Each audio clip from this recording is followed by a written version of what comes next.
కాకినాడ జిల్లా కాజులూరు మండలంలో దశాబ్దాలుగా ప్రజలను ఇబ్బంది పెట్టిన గొల్లపాలెం కుయ్యేరు రహదారి నిర్మాణానికి ఊపందుకుంది. రాష్ట్ర కార్మిక శాఖ మంత్రి వాసంశెట్టి సుభాష్ క్షేత్రస్థాయిలో పనులను పరిశీలించి అధికారులకు కీలక ఆదేశాలు ఇచ్చారు.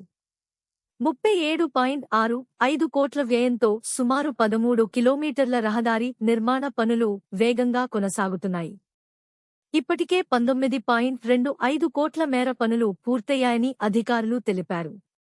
మంత్రి సుభాష్ రోడ్డు నాణ్యతను పరిశీలించి నిర్ణీత గడువులోగా పనులు పూర్తి చేయాలని ఆర్&బి అధికారులను ఆదేశించారు. మంత్రి వాసంశెట్టి సుభాష్ మాటలతో కాదు, చేతలతో అభివృద్ధి చూపిస్తున్నాం. రామచంద్రపురం నియోజకవర్గాన్ని సువర్ణ రామచంద్రపురంగా తీర్చిదిద్దుతాం అన్నారు.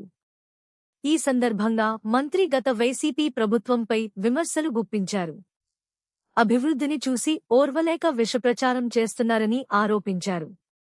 యుద్ధ పరిస్థితుల వల్ల తారు, ముడి సరుకుల కొరత కారణంగా ఆలస్యం జరిగినా ప్రస్తుతం పనులు శరవేగంగా సాగుతున్నాయని స్పష్టం చేశారు. అలాగే కాజులూరు మండల అభివృద్ధికి మరో 16 కోట్లు మంజూరయ్యాయని, గొల్లపాలెం చెరువు అభివృద్ధికి సిఎస్ఆర్ నిధుల నుంచి 2 కోట్లు తీసుకురావడానికి చర్యలు కొనసాగుతున్నాయని తెలిపారు. గొల్లపాలెం కుయ్యేరు రహదారి పూర్తయితే కాజులూరు, కుయ్యేరు కోలంక ప్రాంత ప్రజలకు రవాణా సౌకర్యం మరింత మెరుగుపడనుంది.